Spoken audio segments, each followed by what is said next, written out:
Bismillahirrahmanirrahim. Assalamualaikum warahmatullahi wabarakatuh.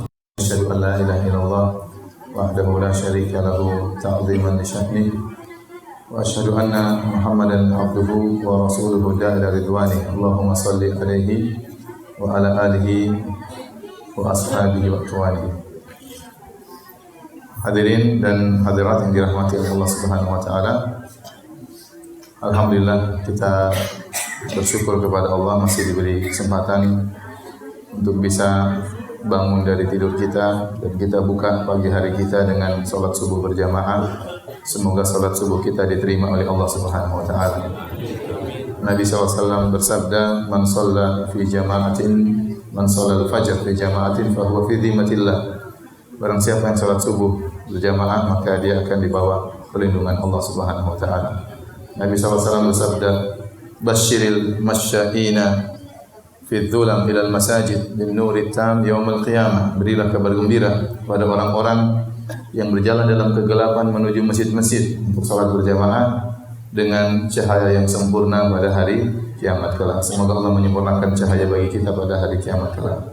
Salawat dan salam tidak lupa tercurahkan selalu kepada junjungan kita, suri tauladan kita, pemberi syafaat kita Nabi Muhammad sallallahu alaihi wasallam, juga kepada keluarganya serta seluruh sahabat beliau tanpa terkecuali. Pada pagi hari ini kita akan membahas topik yang judulnya syirik zaman now.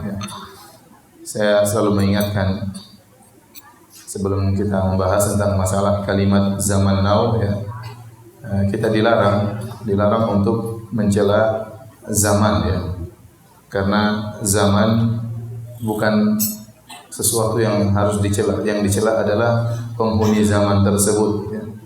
Makanya Rasulullah SAW melarang seorang mencela zaman, seperti mengatakan zaman edan atau zaman dia menghina zaman. Rasulullah SAW mengatakan, Allah berkata, "Yu'dhini ibnu Adam yasubbud dahar wa ana dahar uqallibul laila wan nahar."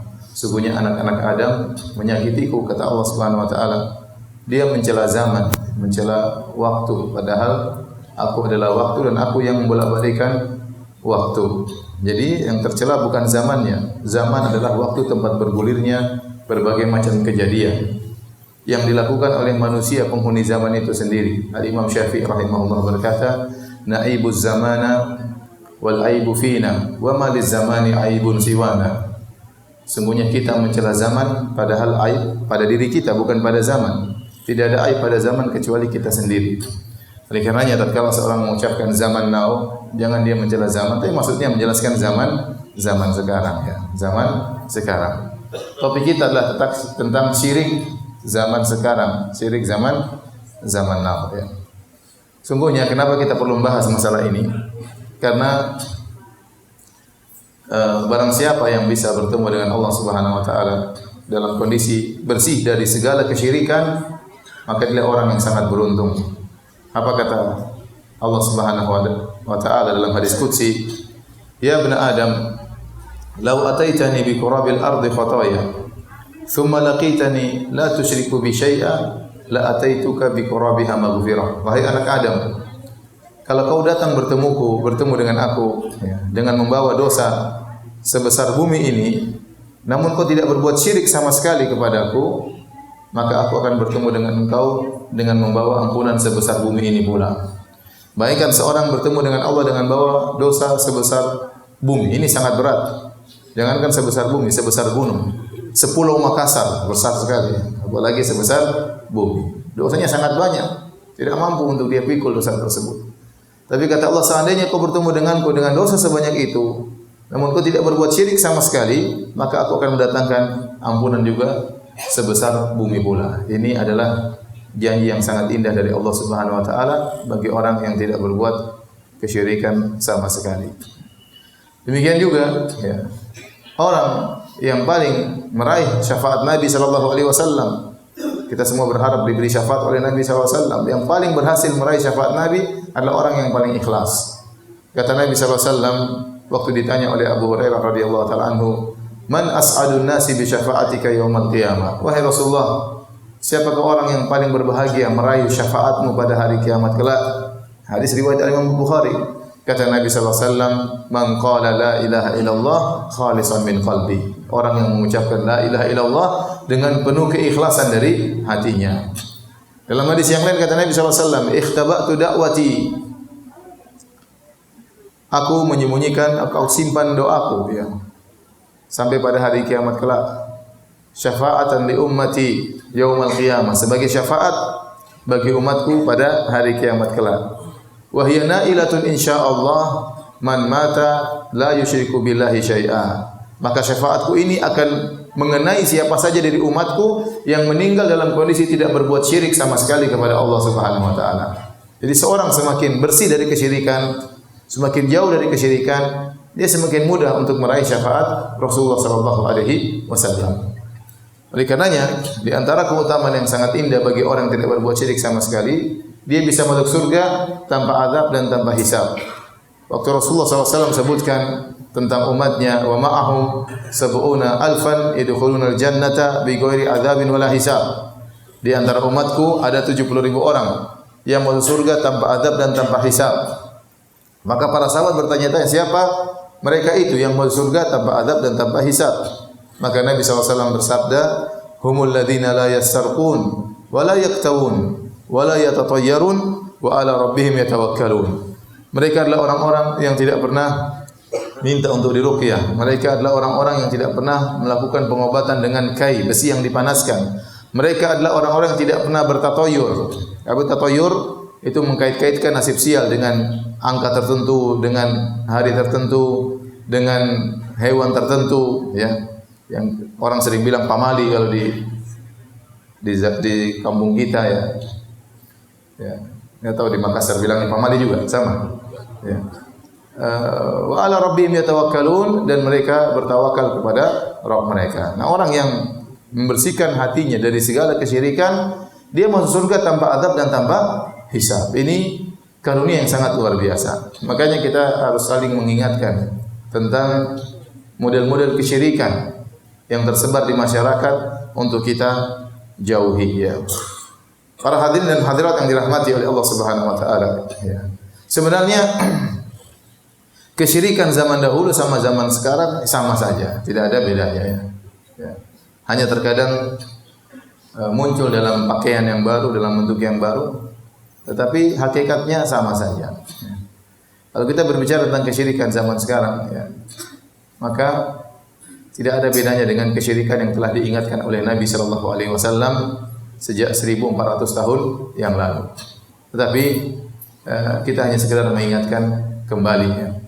Dan kita tahu syirik adalah dosa yang paling besar. Nabi sallallahu alaihi wasallam pernah berkata, "Ala ukhbirukum bi akbaril kabair." Maukah aku kabarkan kepada kalian tentang dosa yang besar atau dosa terbesar dari dosa-dosa besar? Ya, kata Nabi sallallahu alaihi wasallam, "Al-isyraku billah." Yang pertama adalah syirik kepada Allah Subhanahu wa taala.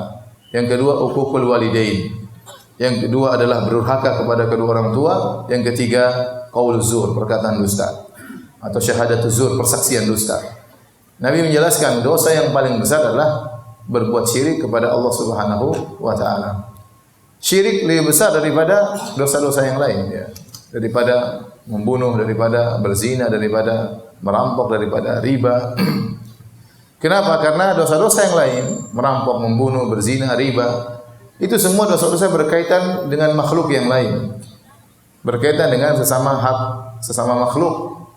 Tetapi syirik dia berkaitan dengan hak Allah yang paling istimewa, yaitu Allah, bahwasanya tidak ada yang berhak disembah kecuali pencipta alam semesta.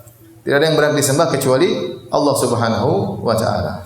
Makanya kalau orang meninggal dalam kondisi berbuat kesyirikan, makin orang yang paling merugi, Dan syirik ya, terbagi menjadi dua, syirik besar dan syirik kecil ya. Syirik besar dan syirik kecil. Tatkala para ulama mengklasifikasikan syirik menjadi dua, syirik besar dan syirik kecil, bukan berarti syirik kecil dosa kecil, tidak ya, jangan disalahpahami. Jangan disangka syirik besar dosanya besar, syirik kecil dosanya kecil, tidak.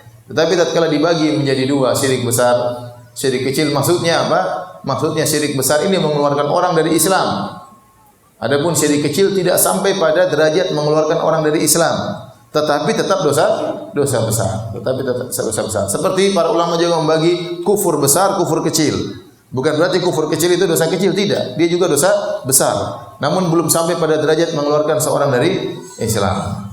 Nah, syirik besar, contoh ya, secara sederhana seperti berdoa kepada selain Allah Subhanahu wa taala.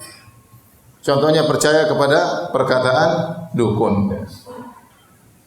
Contohnya menyembelih kepada selain Allah Subhanahu wa taala. Ini saja sudah banyak di tanah air kita. Contoh ya, meminta kepada selain Allah. Betapa banyak orang datang ke kuburan kemudian minta kepada penghuni kubur, kepada kuburan wali, ya Sunan fulan, wahai wali fulan, saya sudah lama menikah, tidak punya anak, ya, mudahkanlah anak bagiku, ya. Sementara yang dalam kuburan dulu waktu masih hidup juga mandul, ya. Orang terkadang saya heran, ya, logika mereka kemana? Kata Nabi, idza mata ibnu Adam inqata amaluhu. Kalau anak Adam sudah meninggal, terputus amalannya, dia sudah tidak bisa apa-apa. Makanya dia tidak bisa lagi salat, kita yang salatkan. Dia tidak bisa lagi berdoa, kita yang doakan. Dia tidak bisa lagi mandi, kita yang mandikan. Iya, kalau dia bisa mandi sendiri, ngapain kita mandikan? Pegang-pegang lagi badannya. Dia marah kalau saya bisa mandi sendiri, kok mandikan saya? Ya. Kemudian dia tidak bisa lagi pakai baju, kita yang kafankan. Dia tidak bisa lagi masuk ke rumahnya, kita yang angkatkan sampai masuk ke dalam liang lahat. Setelah kita yang mandikan, kita yang kafankan, kita yang sholatkan, kita yang doakan, kita yang masuk kafan, terus kita minta sama dia. Ya, otak kita kemana? Ente yang mandikan saya, ente bahlul katanya. Ya, coba. Di mana ya? Sementara orang banyak meminta-minta kepada mayat.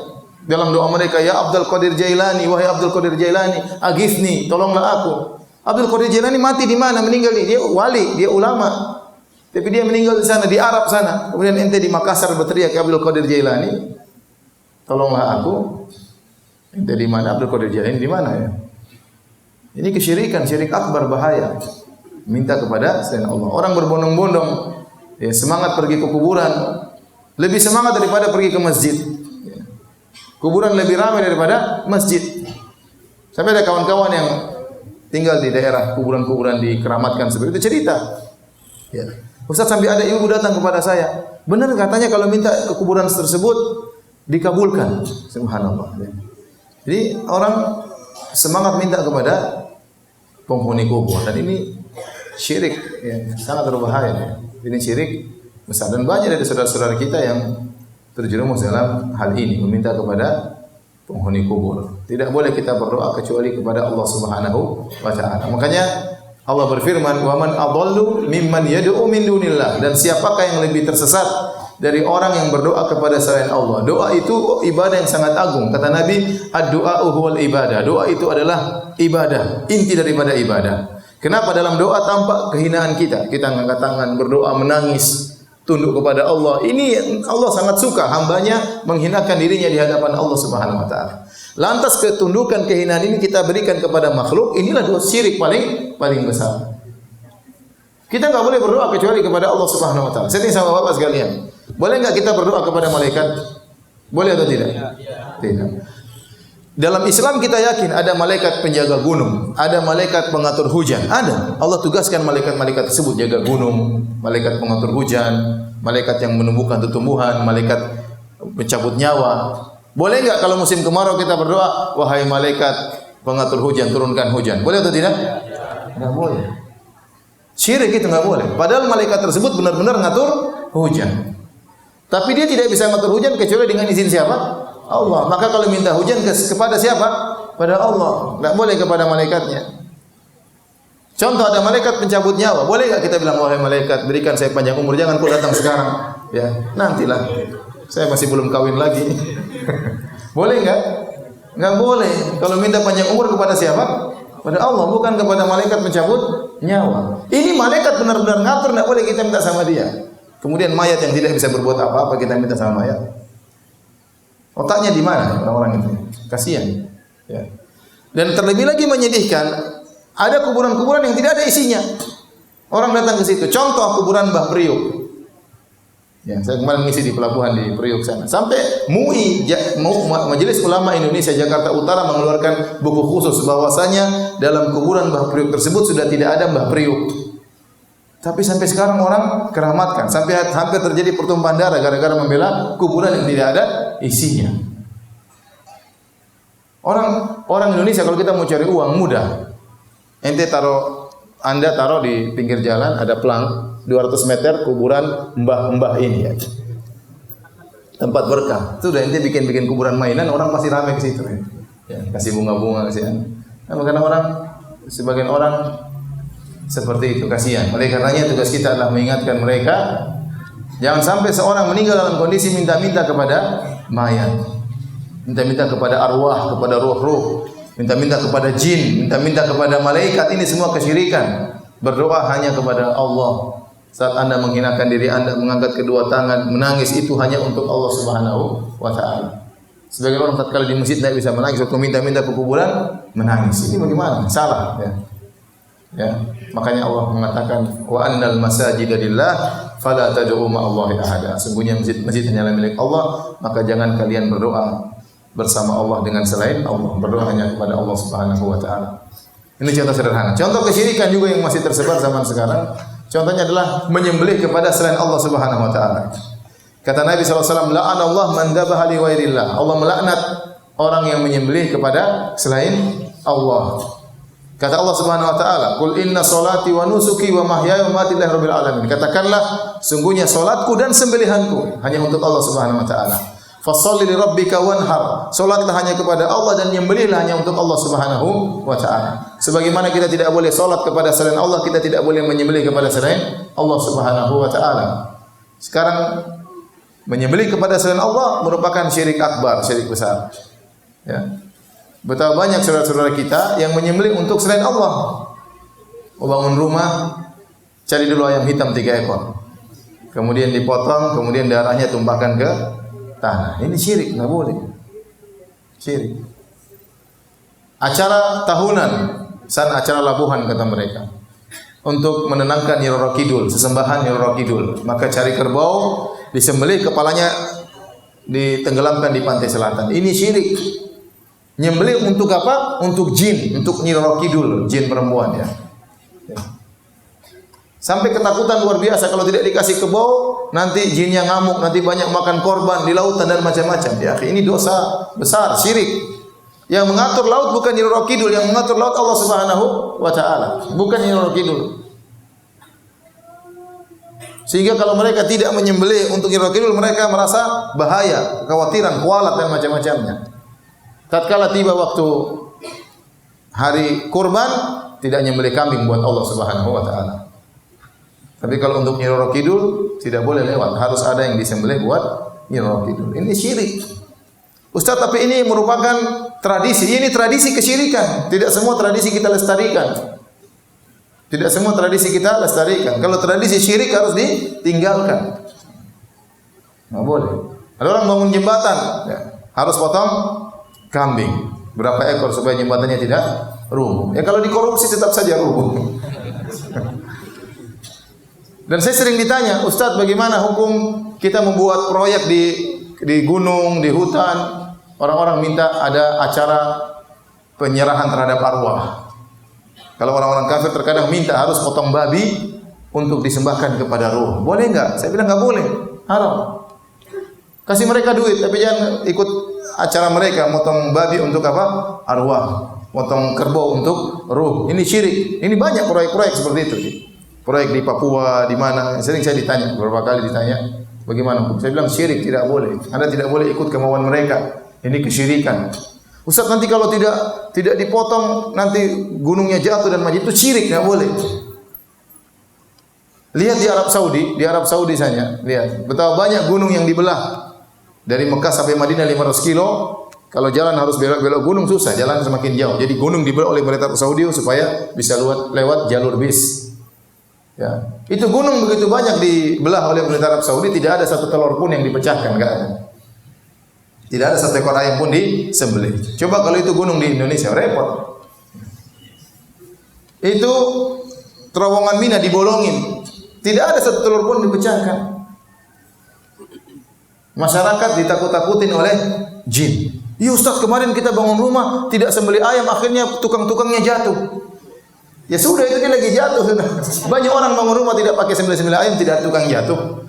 Karena seorang ketakutan, akhirnya benar-benar dikerjain sama jin. Apalagi di tanah air kita, jin benar-benar dihormati. Ya. Sembelih buat jin, sedikit-sedikit karena jin, ya. Melewat tempat sesuatu. Kenapa kok begitu? Kalau tidak begitu jinnya marah nanti. Takut sama jin. Ya. Takut sama jin. Saya pernah naik mobil sama saya ditemani sama seorang abri, badan gagah, keren, pakai baju dinas ya. Di tengah jalan dia bel-bel, tetet. Ini kenapa ini? Ada apa Pak malam-malam bel-bel? Enggak Ustaz. Ketakutan dia. Ente badan keren-keren begini takut sama jin ya. Bel-bel lagi, jinnya mau tidur diganggu ya. Jadi aneh-aneh orang. Itu ketundukan terhadap jin. Ini bahaya. Apalagi kondisi kita sangat mendukung ya masyarakat kita. Sedikit-sedikit menyadar. Yesus. La ilaha illallah. Ngapain saya tuh heran, orang zikir kok pakai benjan tuh buat apa? La ilaha illallah. Jadi banyak khurafat di tanah air kita. Dan maklum karena kita dahulu sebelumnya beragama Hindu masyarakat ya. Sehingga masih ada sisa-sisa masalah keyakinan terhadap ruh yang tersisa pada masyarakat kita ya. Maka ini semua khurafat, ini banyak kesyirikan yang dilakukan oleh masyarakat. Manusia di Indonesia semakin takut sama jin didukung dengan acara-acara televisi ya. Acara penampakan dan orang suka nonton. Takut. Baru nonton terus. Akhirnya apa? Habis itu ke kamar mandi enggak berani. Ayah temani dong mami. Kemana? Kamar mandi. Takut. Kalau kamar mandi pintunya dibuka sedikit. Kenapa? Ketakutan. Takut sama jin. Jadi benar-benar manusia ini mentalnya dijatuhkan di hadapan para jin. Belum lagi nonton film setan-setan ya. Sendul bolong, si manis jembatan Ancol, kemudian siapa lagi? Jin dan Jun, kemudian banyak ya, orang ketakutan. Sendul bolong, siapa lagi? Mak Lampir ya, semuanya mengerikan. Semuanya mengerikan. Oleh karenanya kalau kita lewat kuburan kita ketakutan. Beda kalau di Arab Saudi karena kuburan semua dikerjakan sesuai dengan sunnah, cuma masukin manusia dalam kemudian ditutup dengan tanah. Tidak ada orang ketakutan lewat kuburan di sana, enggak ada. Orang kalau ke kuburan benar-benar ingat mati. Karena kita dianjurkan untuk ziarah kubur. Rasulullah SAW pernah ziarah kubur malam hari, ya. Pernah juga siang hari. Tidak ada rasa ketakutan karena kita disuruh untuk ingat mati. Coba kalau kita ke kuburan di Indonesia, apa bayangan kita? Apalagi pergi sendirian. Waduh, tahu-tahu ada asap keluar. Wah ini ada apa ini? Ketakutan karena kita sejak kecil ditakut-takutin seperti itu. Bahwasanya roh kalau sudah mati bergentayangan keluar. Dalam Islam tidak ada roh kalau sudah meninggal masuk dalam alam barzakh. Tidak ada bergentayangan. Itu biasanya orang Hindu, keyakinan orang Hindu. Orang Islam tidak. Kalau meninggal masuk dalam alam barzakh, apakah dalam dapat kenikmatan dari Allah atau disiksa oleh Allah Subhanahu wa taala. Jadi begitulah kondisi membuat orang-orang semakin takut dengan jin. Dan demikian ya di Indonesia kata orang jin-jinnya sesuai dengan kondisi ekonomi suatu negara. Kalau jin-jinnya orang kafir keren-keren, pakai jas, ya, kemudian ini pakai dasi. Jinnya orang-orang Cina, jin raja-raja. Indonesia miskin-miskin, ya. Pocong enggak punya baju, kemudian rambut belum mandi. Kemudian jinnya miskin-miskin, sesuai dengan daya khayalnya. Jadi para hadirin dan hadirat yang dirahmati oleh Allah Subhanahu wa taala, inilah ya akhirnya masyarakat berlebih-lebihan ketakutan dengan jin, sedikit-sedikit jin, mau potong pohon harus kasih sajen. Dan ini yang diingin oleh jin, ini syirik. Enggak boleh. Akhirnya menyembelih terhadap buat jin. Ini banyak terjadi. Ini syirik akbar, enggak boleh. Baik, berikutnya syirik besar yang tersebar masyarakat, percaya sama dukun. Pergi ke dukun bilang akan terjadi demikian dia percaya. Nah, ini tidak boleh, ini syirik besar. Kata Nabi SAW, "Man atakahinan aw arrafan fasaddaqahu bima yaqul faqad kafara bima unzila ala Muhammad. Barang siapa yang datang kepada dukun kemudian bertanya tentang suatu kepada dukun dan dia benarkan perkataan dukun, maka sungguh dia telah kafir kepada Al-Qur'an. Mengerikan. Kalau dia cuma datang-datang saja, tidak membenarkan perkataan dukun, maka tidak diterima salatnya 40 hari. Kata Nabi, man ataka hinan aw arrafan lam tuqbal salatu arba'ina yauman. Barang siapa yang datang kepada dukun atau para tidak normal, maka tidak diterima salatnya selama 40 hari. Mengerikan. Nabi sudah ingatkan. Saya tanya sama antum sekalian. Jumlah dukun Indonesia berapa? Ada yang pernah sensus? Berapa jumlah dukun? Banyak. Hampir setiap kampung ada dukun. Hampir setiap kampung ada dukun. Banyak sekali. Padahal itu paling berbahaya. Di antara makna tauhid yang Allah larang dalam Al-Quran adalah dukun. Kuhan, para dukun. Mereka bekerja sama dengan syaitan. Dan banyak masyarakat sudah tahu itu dukun, memang nyari dukun dia. Nyari dukun. Padahal Nabi larang ke dukun. Sekedar datang ke dukun, tidak diterima sholatnya 40 hari. Apalagi percaya dengan perkataan dukun. Dukun banyak sekali di tanah air kita. Dan mereka omong kosong saja, dukun-dukun itu tidak bisa berbuat apa-apa. Kalau dukun-dukun memang sakti, harusnya Indonesia juara dunia, Piala Dunia ya. Tinggal kumpulkan dukun, waktu tendang suruh tiup bolanya masukkan bisa. Tapi dukun tidak bisa. Ya percuma dukunnya jago-jago, main bola kalah terus ya. Karena sesama setan ada kode etik, tidak boleh saling menjatuhkan. Jadi saya katakan, di antara bukti masih banyak orang yang suka dengan seperti ini. Contoh seperti kemarin Kanjeng Dimas yang bikin apa? Uang. Ada kan yang percaya dari Makassar? Ada tidak? Ada siapa? Saya kemarin ngisi pengajian di Peruri, perusahaan percetakan uang di Karawang. Saya bilang, gimana Pak itu Kanjeng Dimas? Iya Ustaz, hampir-hampir perusahaan percetakan uang tutup. Kenapa? Cukup Kanjeng Dimas cuma cerat uang keluar. Kita setengah mati nyetak uang ya. Mereka cetak uang itu mereka bikin uang dulu, terus uang sementara, tidak langsung beredar, dicek ada rusak-rusaknya atau tidak. Setelah oke baru mereka cetak besar-besaran. Tidak gampang. Nanti ada bagian khusus uang yang tidak jadi. Ada ikhwan, tugasnya bakar uang Ustaz. Masya Allah ya. Jadi ada uang yang nggak beres-beres, mungkin robek-robek sedikit, dia tugasnya bakar. Ini Kanjeng Dimas tinggal ceret. Itu juga ada yang orang percaya. Ada yang percaya atau tidak? Banyak yang percaya. Oleh karenanya yang percaya sama dukun masih banyak. Ya, maka ini perkara yang sangat menyedihkan. Kalau ada orang sudah kita tahu dia dukun, jauhi. Kalau di Arab Saudi ditegakkan hukum Islam, dukun di sana dipenggal di sana, dukun dibunuh di sana. Nah, sampai saya baca berita 70 lebih dukun dipenggal di sana. Apalagi penyihir.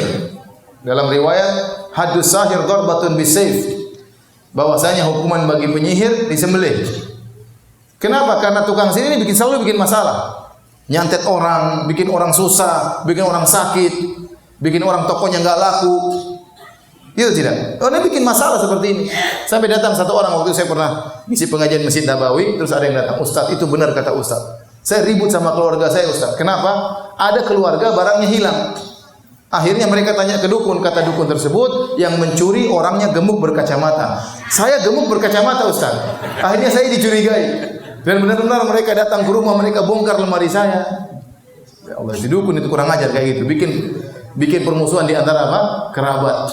Uangnya enggak ketemu.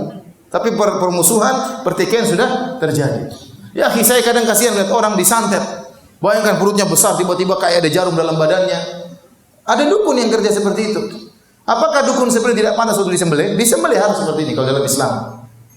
Menyakiti masyarakat, membuat orang ketakutan. Dan banyak orang gara-gara dengki sedikit pergi ke dukun. Dia berribut sama orang, gara-gara dia tidak bisa berkelahi, dia diam-diam langsung lapor dukun. Itu dukun, santet dia dukun. Dia tidak gentleman, tidak jagoan, malah pergi ke dukun suruh santet. Ya. Mengerikan ya. Nanti lihat ceweknya nggak mau karena mukanya jelek, dia pergi ke dukun. Orangnya kok dapat cewek cantik? Ada dukunku. Jadi kacau seperti ini. Kacau. Ini bikin masalah, dukun itu bikin masalah. Makanya hukumnya harus disembelih. Dan itu dilakukan di Arab Saudi. Saya pernah hadir 2 kali sidang. Saya hadir di persidangan di pengadilan di masjid di pengadilan Madinah depan Masjid Nabawi. Yang satu dukun di sidang. Kenapa? Dia bisa masukkan besi di sini, keluar di sini. Itu tukang sihir bukan? Tukang sihir, nggak mungkin kalau manusia biasa bisa masukkan besi dari sini keluar sini.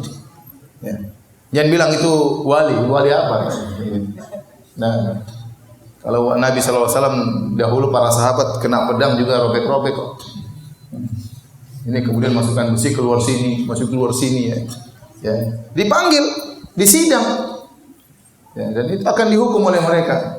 Itu syirik. Gak mungkin dia bisa begitu kecuali pakai syirik. Tapi kalau ada seorang sahabat Jundub bin Abdullah bertemu dengan seorang tukang sihir di zamannya. Dia penggal kepala orang, dia sambung lagi. Dia penggal kepala orang, dia sambung lagi. Sahabat ini buka pedangnya, dia penggal kepala tukang sihir. Sambung kepalamu kalau bisa.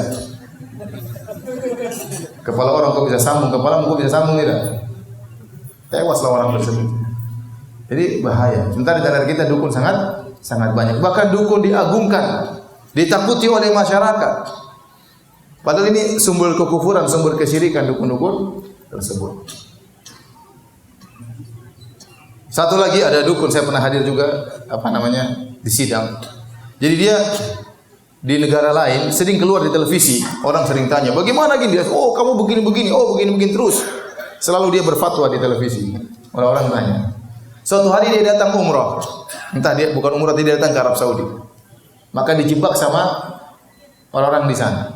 Di telepon ada masalah begini-begini. Kata dia, "Oh ya segini-segini, bawa uang sekian, akan ada begini." Oh, udah ditangkap sama polisi Arab Saudi. Dengan begitu maka akidah umat terjaga. Dengan begitu akidah umat terjaga. Terakhir kita orang bebas, mau ini mau anu, mau ngaku sebagai nabi juga banyak. Kemarin ada nabi muncul di Karawang, enggak tahu ada nabi muncul di Makassar atau tidak. Ada Imam Mahdi dari sana, Imam Mahdi dari sini, nabi dari sana, nabi dari sini. Ada orang mengaku sebagai Nabi Isa sudah turun di Indonesia. Saya pernah lihat di YouTube, turun. Siapa? Nabi Isa, rambutnya panjang. Kenapa kok turun? Banyak kesyirikan katanya. Indonesia. Yang ngaku sebagai macam-macam. Ya. Jadi umat harus diingatkan dari hal seperti ini. Ini merupakan syirik-syirik yang tersebar dan sangat berbahaya. Taib. Itu di antara syirik-syirik besar. Ada syirik-syirik kecil yang harus kita jauhi. Saya katakan tadi kita namakan syirik kecil bukan berarti dia dosa kecil. Dia juga dosa besar. Tapi tidak sampai mengeluarkan seorang dari Islam. Di antara syirik kecil yang merajalela di tanah air kita adalah tatayur. Tatayur itu artinya apa? Mengkait-kaitkan nasib sial dengan sesuatu yang dilihat, sesuatu yang didengar, dengan benda tertentu, dengan angka tertentu, ya. Dan ini tersebar. Bukan cuma di kampung, di kota-kota besar juga. Contoh, meyakini angka 13 angka sial. Itu tatayur. Itu enggak tahu dari mana datangnya. Ya, jadi orang jangan bilang, "Ustaz, enggak usah bicara masalah kesyirikan." Mana ada orang syirik sekarang? Masih banyak orang syirik sekarang. Coba percaya angka 13 angka sial itu dari mana ceritanya? Secara ilmiah enggak masuk akal. Bapak-bapak kalau saya sering pergi ke hotel, enggak ada lantai nomor 13. Lift itu cuma sampai tidak ada nomor 13-nya. Ya. Kenapa? Karena hotelnya cuma sampai 12 tingkat. Jadi kalau angka 12 langsung angka 14, kadang langsung 15, 13 enggak ada. Sama, mereka juga tidak, saya juga lihat banyak lift-lift di Jakarta tidak ada lantai 4. Jadi lantai 1, lantai 2, lantai 3, lantai 3A. Terus lantai 5. Ini 3A itu yang 4 itu, tapi mereka tidak mau tulis angka 4, takut sial. Subhanallah. Jadi kalau untuk punya anak, ini anak berapa? Anak pertama saya, anak kedua saya, anak ketiga saya, anak ketiga A saya. Takut bilang keempat. Akhir dari mana seperti ini? Apa khurafat? Apa? Kenapa 13 bisa bikin sial? Itu dari mana seperti itu? Enggak masuk akal. Dan itu bukan tersebar di Indonesia saja, di mana-mana. Di Amerika, negara-negara canggih, mereka meyakini angka 13 angka sial. Sangat tidak masuk akal. Dan itu syirik dalam Islam. Ya. Apa kalau orang Saya tanya sama antum, boleh enggak seorang punya anak sampai 13? Boleh. Berarti kalau anak ke-13 anak sial? Enggak boleh punya anak 13. Terus gimana? Ya sudah, anak ke-12 langsung loncat anak ke-14. Gimana caranya? Ini anak ke-13 mau diapain? Anak sial? Subhanallah. Khurafat. Tapi diyakini oleh masyarakat. Apa bedanya 13 sama 14? Bedanya 11-12 ya. Kenapa 13 bikin sial, 14 tidak? Tidak ada bedanya. Tapi orang meyakini akan hal tersebut. Takut sekali rumah nomor 13. Lantai nomor 13. Anda cari naik pesawat. Mana pesawat ada kursi nomor 13? Tidak ada. 1, 2, 3, 4, 5, 6, 7, 8, 9, 10, 11, 12 loncat 15 atau 14. Tidak ada kursi nomor 13. Kalau ada pun mungkin orang takut duduk di situ ya. Tidak masuk akal, tapi banyak orang percaya. Ini contoh, namanya tatoyur, meyakini nasib sial berkaitan dengan angka tertentu, angka 4kah, angka 13kah. Dan sangat tidak logis, sangat tidak masuk akal. Di zaman Nabi SAW pernah berkata, la sofar, tidak ada nasib sial di bulan Safar. Nabi juga berkata, wala ham, tidak ada nasib sial berkaitan dengan burung hantu. Jadi keyakinan seperti ini sudah ada sejak zaman jahiliyah. Mereka kalau lihat ada burung hantu datang, mereka yakin ini nasib sial. Sampai sekarang demikian. Kalau ada orang di rumah tahu-tahu ada burung hantu datang, bum, bum, ada apa ini burung hantu datang ini? Tahu-tahu satu lagi, bum, bum, 2 ekor bahaya. Ada 2 yang akan sakit, ada 2 yang akan meninggal dunia. Padahal burung hantunya lagi bercanda di atas main-main. Ada orang kalau buka toko, begitu dia pertama buka yang beli orang cacat, orang buta, nasib sial, dia tutup toko hari itu. Bahaya ini. Pembeli pertama matanya buta, bahaya ini rezekiku, tutup toko hari itu. Nah, ada kisah, saya pernah dengar satu kisah diceritakan ya. Jadi ada seorang raja, dia pas dia keluar dari daerahnya, dia begitu buka pintu gerbangnya, dia orang buta. Aduh, ini orang buta ini bikin sial. Penjarakan orang buta ini biar saya tidak sial. Akhirnya orang butanya dipenjara. Raja pergi santai, tidak ada masalah, pulang. Akhirnya dia keluarkan orang buta tadi ya. Saya tadi keluar, tidak ada masalah ya. Karena kamu bisa bikin sial, makanya saya penjarakan. Kata orang buta, ente raja yang bikin sial saya. Gara-gara ketemu ente saya dipenjara.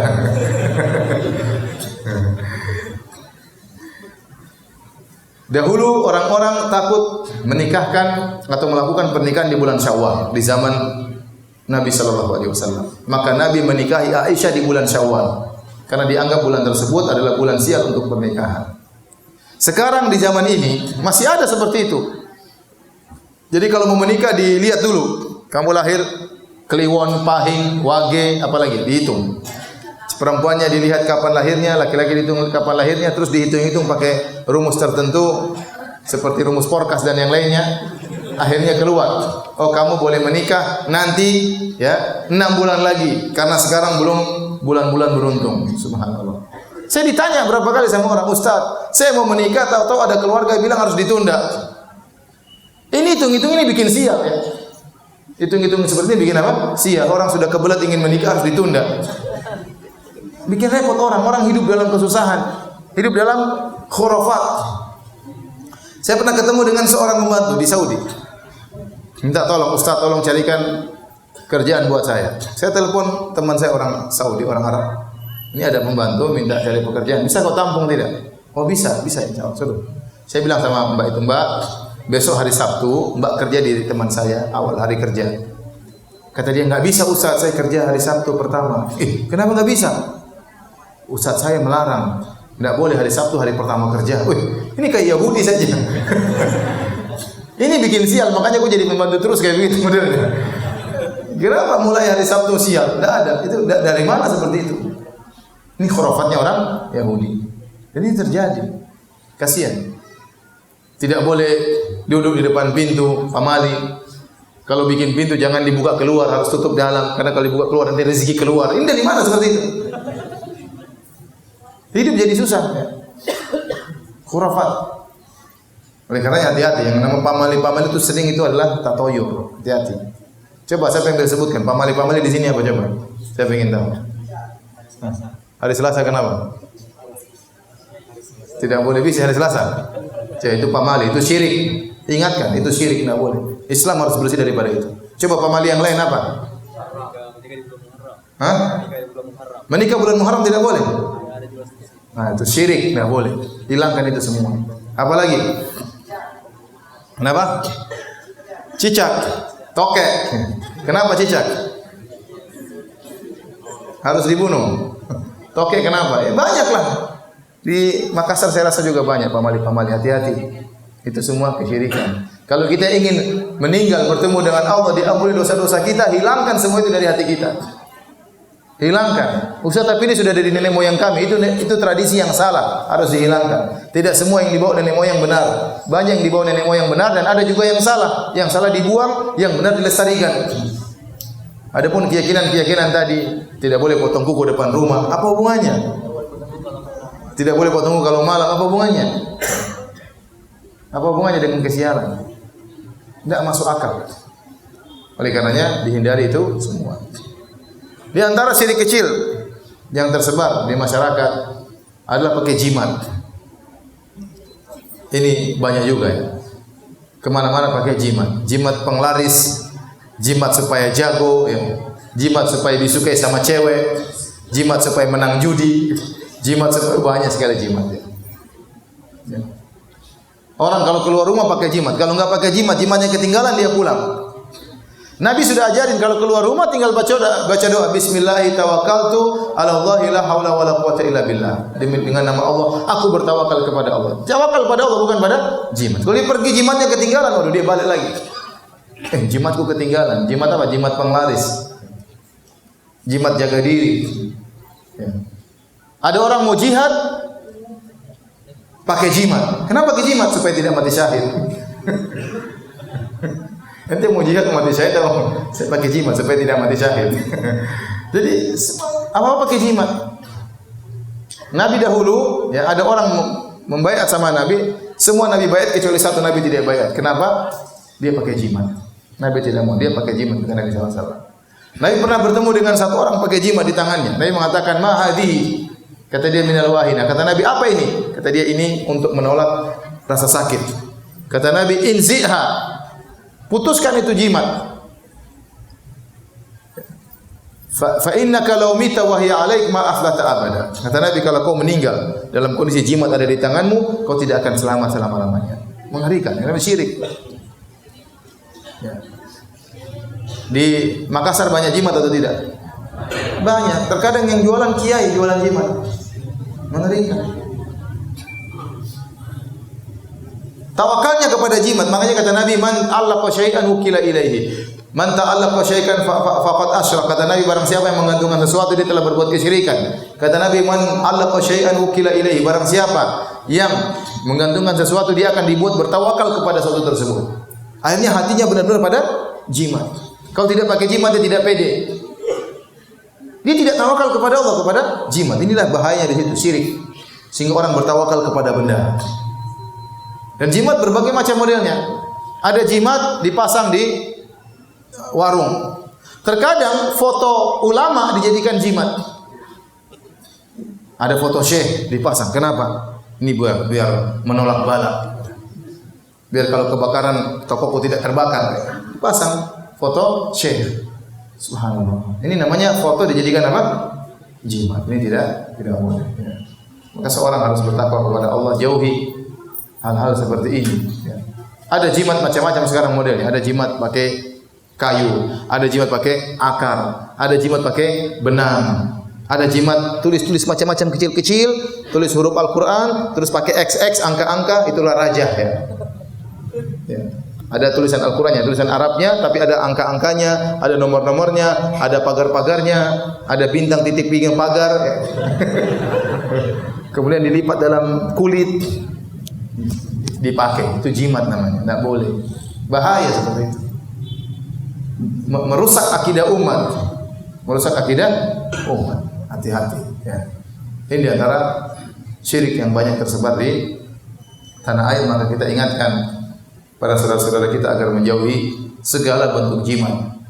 Karena barang siapa meninggal pakai jimat, dia tidak akan beruntung selama-lamanya. Ya. Kemudian di antara syirik juga kecil yang tersebar adalah, dan ini saya sebagai jadikan penutup, sebagai pengingat bagi diri kita semua, adalah beramal soleh karena ingin dipuji. Ya, beramal soleh untuk dipuji namanya riya. Ya. Kata Nabi SAW, akhwafu ma akhwafu alaikum asyirkul asghar. Yang paling aku khawatirkan menimpa kalian adalah syirik kecil. Fasa'aluhu, mereka bertanya, apa itu syirik kecil? Kata Nabi, ar-riya, yaitu seorang beramal soleh untuk dipuji. Dalam sebagian hadis Rasulullah SAW mengatakan, yaqumur rajulu fayusalli fayuzayyina salatahu lima yara min nadhar rajulin ilaihi. Seorang berdiri kemudian dia salat, dia bagus-baguskan salatnya karena dia tahu ada orang sedang memperhatikan dia salat. Biasanya dia kalau salat rakaat pertama qul huwallahu ahad, rakaat kedua qul a'udzu birabbil falaq, karena ada bupati salat di belakangnya, rakaat pertama surat Al-Baqarah, rakaat kedua surat Ali Imran. Ingin cari muka sama bupati. Saya ingatkan zaman sekarang, zaman now, media sosial banyak kita punya. Seorang macam-macam dia shooting dirinya di depan Masjid Nabawi, ya. Kemudian dia pamer bahwasanya dia sedang umrah, bahwasanya dia sedang ini, bahwasanya dia sedang cium hajar aswad, bahwasanya dia sedang tawaf. Hati-hati, hati-hati. Itu semua bisa dalam rangka mencari pujian. Kapan kita melakukannya karena mencari pujian, maka pahala kita sia-sia. Sudah haji setengah mati, ngantrinya 15 tahun, riya lagi. Ngantri 15 tahun, duit banyak dikeluarkan, sudah jual sawah, jual mobil, ternyata riya. Haji supaya dipanggil sebagai Bu Haji saja. Sia-sia semua haji kita, hilang. Tidak ada manfaatnya. Rugi kita datang jauh-jauh ke tanah suci hanya ingin dipanggil Pak Haji, hanya ingin dipanggil Bu Haji. Rugi jauh-jauh kita ke tanah suci naik haji, kenapa? Enggak enak sama tetangga. Tetangga bilang apa? Punya uang banyak kok naik haji. Jangan.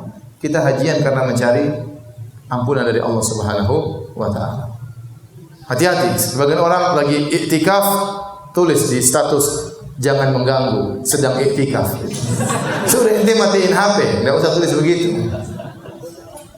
Alhamdulillah, meskipun hari begitu panas, Allah kuatkan langkah kakiku menuju masjid. Masya Allah. Riya, ingin dipuji. Buang itu semua. Hidup cuma sekali, amal soleh belum tentu diterima. Segala hal yang bisa membuka diri kita untuk pujian, maka kita buang. Biasakan diri kita menyembunyikan amalan. Jangan suka cerita-cerita. Kita kalau sudah beramal soleh, setan datang gelitiki jiwa kita, ceritain. Supaya apa? Supaya diakui. Saya kemarin toh, alhamdulillah toh, saya sudah umrah 2 kali. Cerita akhirnya. Saya kemarin berbakti sama orang tuaku. Cerita semuanya. Cerita. Waktu nyakiti hati orang tua tidak cerita. Ya. Waktu pelit sama orang tua tidak cerita. Jadi zaman sekarang ini, ya, potensi kemungkinan untuk berbuat riya semakin besar. Kalau dulu orang mau riya susah kan, mau taruh di mana? Sekarang tinggal masukkan ke Facebook, tinggal sebar di pencitraan, sangat gampang.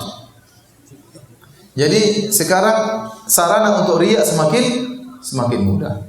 Sungguh menakjubkan, mereka dahulu orang-orang yang soleh zaman dahulu, mereka menyembunyikan amal soleh mereka. Mereka berusaha sembunyikan amal soleh mereka, takut tidak diterima oleh Allah. Sekarang sebagian orang justru berusaha menampakkan amal solehnya, berusaha. Sering kita lihat di Mekah, orang bergaya di depan Ka'bah. Foto dulu ya, sebentar deh. Sambil pura-pura menangis. Sudah, belum itu. Subhanallah. Ini luar biasa doa, angkat 2 tangan kepada Allah, pahala besar. Kalau diangkat karena Allah Subhanahu wa taala. Tetapi ini tidak diangkat untuk Allah Subhanahu wa taala. Ada lagi yang bergaya baca buku. Foto dulu sebentar. Apalagi masih jomblo, belum kawin dah. Jadi foto keren baru masuk. Wis, ini ikhwan rajin baca buku ya. Masya Allah. Padahal cuma pas di foto saja. Jadi hati-hati ikhwan. Ya. Bapak-bapak Ibu sekalian, kalau kita pernah melakukan riya, pamer-pamer ibadah kita beristighfar kepada Allah. Semoga pahala kita dikembalikan oleh Allah. Meskipun kemungkinannya masih dipertanyakan. Tetapi kita latih diri kita mulai sekarang, jauhi segala syirik-syirik. Syirik besar termasuk syirik-syirik kecil. sehingga kita meninggal dalam kondisi bersih dari segala kesyirikan. Ya, yang pernah melakukan syirik-syirik bertobat, karena di antara keindahan Islam, di antara rahmat Allah, bukan syarat orang masuk surga tidak pernah berbuat syirik. Itu bukan syarat Islam. Tetapi yang penting waktu meninggal bersih dari apa? Kesyirikan. Karena banyak kita melakukan, kita pernah riya. Siapa di antara kita tidak pernah riya? Siapa di antara kita tidak pernah pamer? Kita pasti pernah. Ya. Makanya kita bertobat kepada Allah.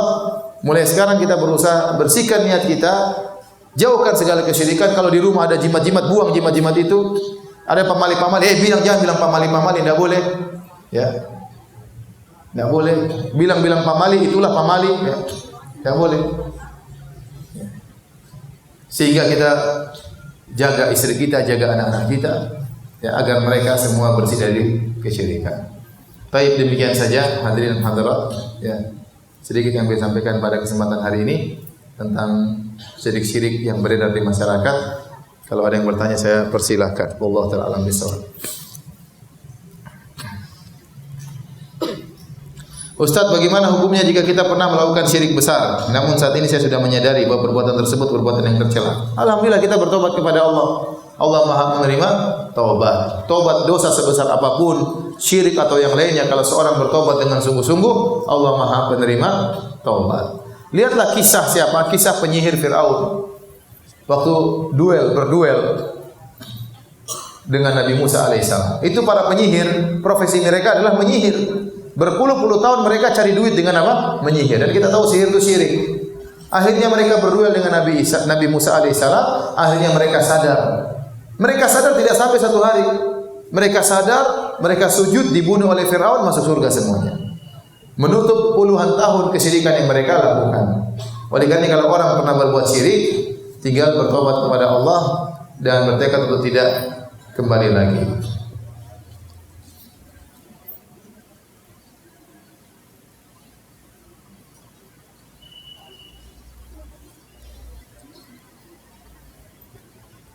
Apa hukumnya menonton paranormal Karma Antv yang lagi booming? Saya nggak pernah nonton, saya nggak tahu ini acara apa ini.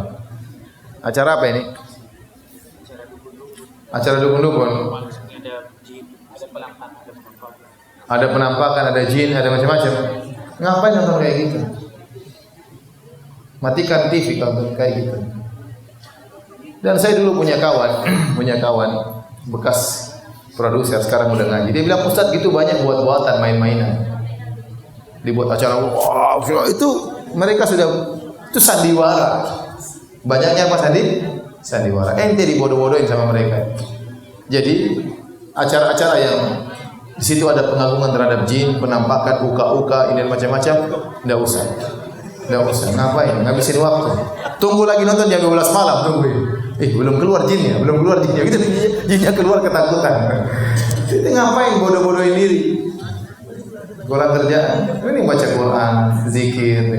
Akhirnya apa? Timbul rasa takut. Anak-anak kalau nonton sudah ketakutan luar biasa. Sampai besar ketakutan. Ustaz, apakah takut kepada selain Allah termasuk kesyirikan? Takut yang menimbulkan kesyirikan adalah takut yang merupakan kesyirikan adalah takut kepada selain Allah yang di situ meyakini bahwasanya hal tersebut bisa mendatangkan kemudaratan kepada kita dengan tanpa kita sadari. Contoh kualat itu contoh takut kesyirikan. Ya, jangan kau lewat situ nanti kualat misalnya. Jangan kalau kau lewat jangan harus kau ngebel atau kau harus berdehem, kalau tidak kau kualat. Ini takut yang merupakan kesyirikan. Tapi kalau takut sesuatu yang benar-benar bahaya itu tidak kesyirikan. Contoh kita lewat jalan situ ada perampok dua, ya kita takut, tidak apa-apa, itu takut yang wajar. Lewat depan situ ada singa lagi nunggu depan, ya sudah jangan lewat situ. Itu namanya takut yang wajar. Ya. Nabi Musa waktu dikejar sama Firaun dia juga ketakutan. Fa kharaja minha khaifan yataraqqab. Kata Allah, Musa pun keluar dari Mesir dalam kondisi ketakutan. Kenapa? Karena Firaun kumpul sama anak buahnya untuk menangkap Nabi Musa. Karena saya dengar ada orang yang ceramah, tidak boleh takut sama macan, itu syirik. Tidak boleh takut sama singa, itu syirik. Wah, ini susah kalau begini. Kalau begitu yang bertauhid cuma Tarsan ya. Tidak ada yang salafi tauhid kecuali Tarsan ya. Enggak benar ya. Jadi ada hal yang benar-benar kita takut itu wajar. Tapi kalau ketakutan tadi, kalau kau tidak begitu nanti begini. Itu yang takut itu seperti itu syirik. Kau kualat nanti. Kalau kau tidak begini nanti bahaya menimpa keluargamu, itulah syirik. Itulah syirik.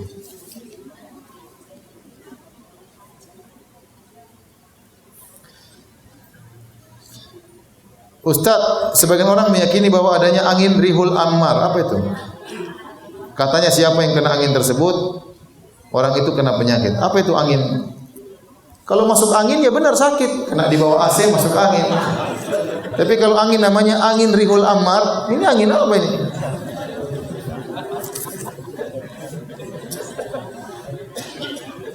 Ustaz, apakah jomblo fisabilillah berpahala? Apa jomblo fisabilillah? Itu namanya bahlul fisabilillah. Ya, ente Rasulullah suruh nikah. Kata Rasulullah SAW, ya ma'asyaras syabab, man istata'a minkumul ba'a falyatazawwaj. Wahai para pemuda, barang siapa kalian mampu maka menikahlah. Kalau tidak mampu menikah, ya, atau ada sesuatu yang membuat dia tidak bisa menikah, ya. Contoh sebagian ulama, mereka sering bersafar, sering berpindah dari satu tempat ke tempat, mereka tidak menikah. Khawatir apa? Mendolimi apa? Istrinya. Ada yang seperti itu. Ya kalau ente tidak bersafar kemana-mana, cuma di ujung pandang terus tidak menikah, kasihan ente. Menikah saja. Kata Nabi SAW, man raghiba an sunnati falaysa minni. Kata Nabi, ana atazawwajun nisa, aku menikahi para wanita. Barang siapa yang tidak suka dengan sunnahku, maka bukan dari golonganku. Ustaz, apakah benar orang yang minta diruqyah tidak akan pernah masuk surga? Tidak benar. Minta ruqyah itu boleh. Minta ruqyah itu apa? Boleh. Selama yang meruqyah bukan dukun, ya. Minta ada ustaz, minta air tolong bacain ustaz, boleh. Yang penting benar-benar ustaz. Jangan kemudian minta air sama dukun, usukannya baca qul huwallahu ahad, waswas, Allahu samad, itu yang bahaya seperti itu. Ustaz minta doa supaya apa? Supaya uang panai turun. Kok kirim proposal sama calon mertua? Jangan minta ke saya.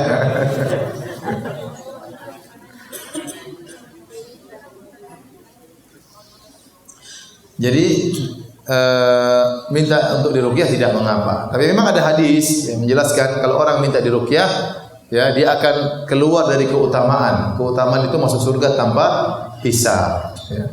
Kalau orang minta diruqyah, dia bisa masuk surga, tapi mungkin dihisab terlebih dahulu. Dihisab terlebih dahulu.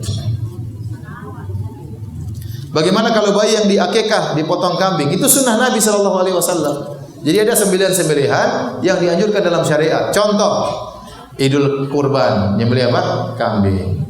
Contoh, akikah, nyembelih apa? Kambing. Contoh, tatkala haji juga nyembelih kambing. Orang yang berhaji juga nyembelih kambing. Contoh, tatkala orang haji atau umrah melakukan pelanggaran, juga dianjurkan menyembelih apa? Kambing. Seperti itu, ya. Jadi ini 9 yang merupakan ibadah. Yang tidak boleh tadi nyembelih kambing untuk bangun jembatan, ditujukan kepada jin, ini tidak boleh.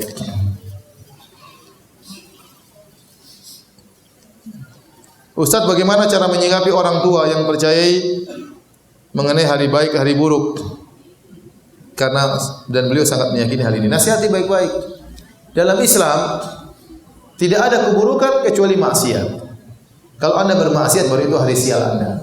Anda bermaksiat itu namanya hari sial. Selama Anda tidak bermaksiat kapanpun dimanapun, maka tidak ada namanya hari buruk, tidak ada namanya bulan yang buruk. Ustaz, bagaimana hukumnya kita membaca kalimat-kalimat kesyirikan namun cuma sekedar membacanya? Maksudnya bagaimana? Hah? Baca zodiak. Kalau baca zodiak ramalan bintang tidak boleh. Salat tidak diterima 40 hari. Saya ulangi.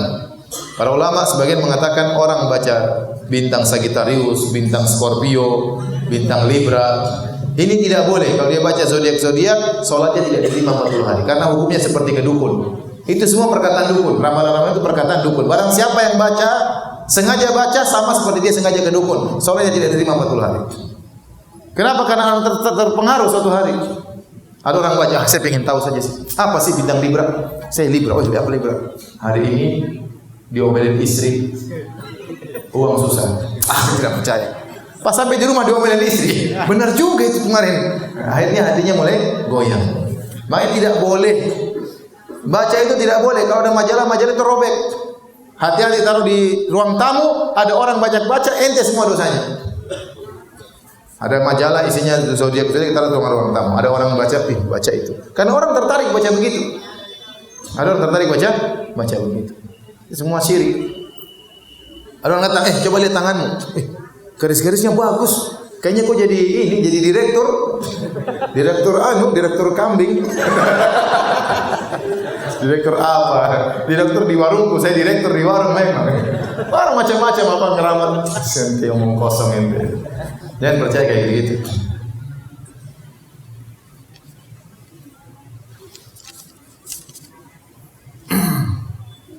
Bagaimana hukum memakai gelang atau kalung yang dipercaya menjaga kesehatan? Ini dilihat.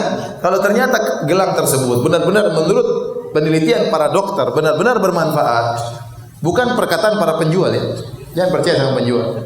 Penjual ini gelang ini enggak. Memang menurut ahli benar-benar ada hal yang bermanfaat, maka itu bukan syirik. Tapi kalau para ahli tidak menyatakan demikian, maka tinggalkan. Semua orang juga bilang, ini punya pengaruhnya. Semua tukang jimat juga bilang demikian. Tapi kalau ada penelitian memang benar-benar pakar para dokter yang bukan para penjual ya mengatakan ini baik, maka berarti tidak jadi masalah karena secara ilmiah itu bisa dibuktikan. Karena para penjual itu susah ya. Mereka sering bohong. Mereka sering bohong. Contoh, saya punya kawan satu orang cerita sama saya, orang Arab. Kata dia, "Ustaz, kakak saya itu sangat temperamental, mudah sekali marah." Iya kan? Iya. Pernah satu hari saya sama kakak saya, kita beli durian. Terus kakak saya tanya, "Ini durian manis kah?" Kata penjualnya, "Oh, manis. Manis." Coba silakan Pak, manis semuanya. Kata teman saya, kakak saya pun ngetes, dia ambil durian ini. Ternyata tidak manis. Dia bilang, "Semua orang ini tidak manis, kok bilang manis?" Dia sudah mulai emosi kan. "Coba kau rasa." Kata penjualnya, "Manis sih." Kakak teman saya mulai marah. Akhirnya teman saya bilang, berapa? 50.000 ini. Dia bawa pergi kakaknya karena kakaknya mulai ngamuk ya. Penjual sudah tahu tidak manis bilang apa? Manis. Orang penjual itu seperti itu. Kalau penjual gelang, dia bilang, "Oh, gelang ini." Jangan dengar dari dia, dengar dari orang lain. Kalau benar secara ilmiah itu benar-benar bermanfaat, maka itu bukan jimat. Tapi kalau hanya katanya, maka itu jimat, tinggalkan.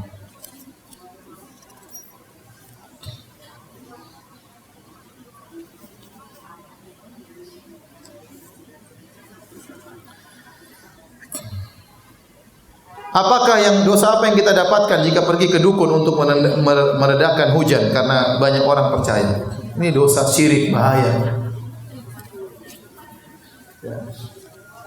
Suruh dukun-dukun itu ke Jakarta biar tidak banjir.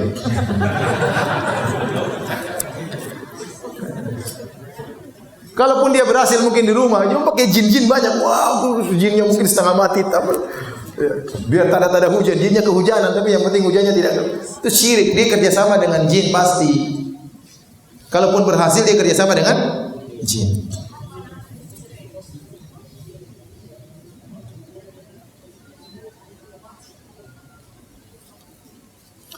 Bagaimana cara menasihati keluarga yang masih sering mengirim makanan kepada orang sudah meninggal? Ya akhi, banyak orang-orang miskin yang masih hidup kita kirim makanan. Ngapain kirim makanan sama orang sudah meninggal? Ini kirim apa? Kirim kopi. Kenapa? Bapak saya suka kopi waktu masih hidup. Ini sudah mati, gimana aku kasih kopi? Kasih banyak orang miskin pengin minum kopi. Ya, kasih kopi, kasih pisang goreng sama songkol. Terus taruh di kuburan bapak. Ya, subhanallah. Orang Islam meyakini kalau orang sudah meninggal, ruhnya itu masuk dalam alam barzakh, tidak bergentayangan. Keluar sana keluar sini cari songkol, tidak ada. Itu enggak benar ya.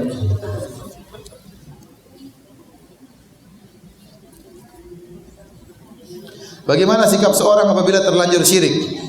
Ya sudah, bertobat kepada Allah. Dosa apapun kalau bertobat kepada Allah diterima tobatnya. Sudah sampai sini saja kajian kita ya.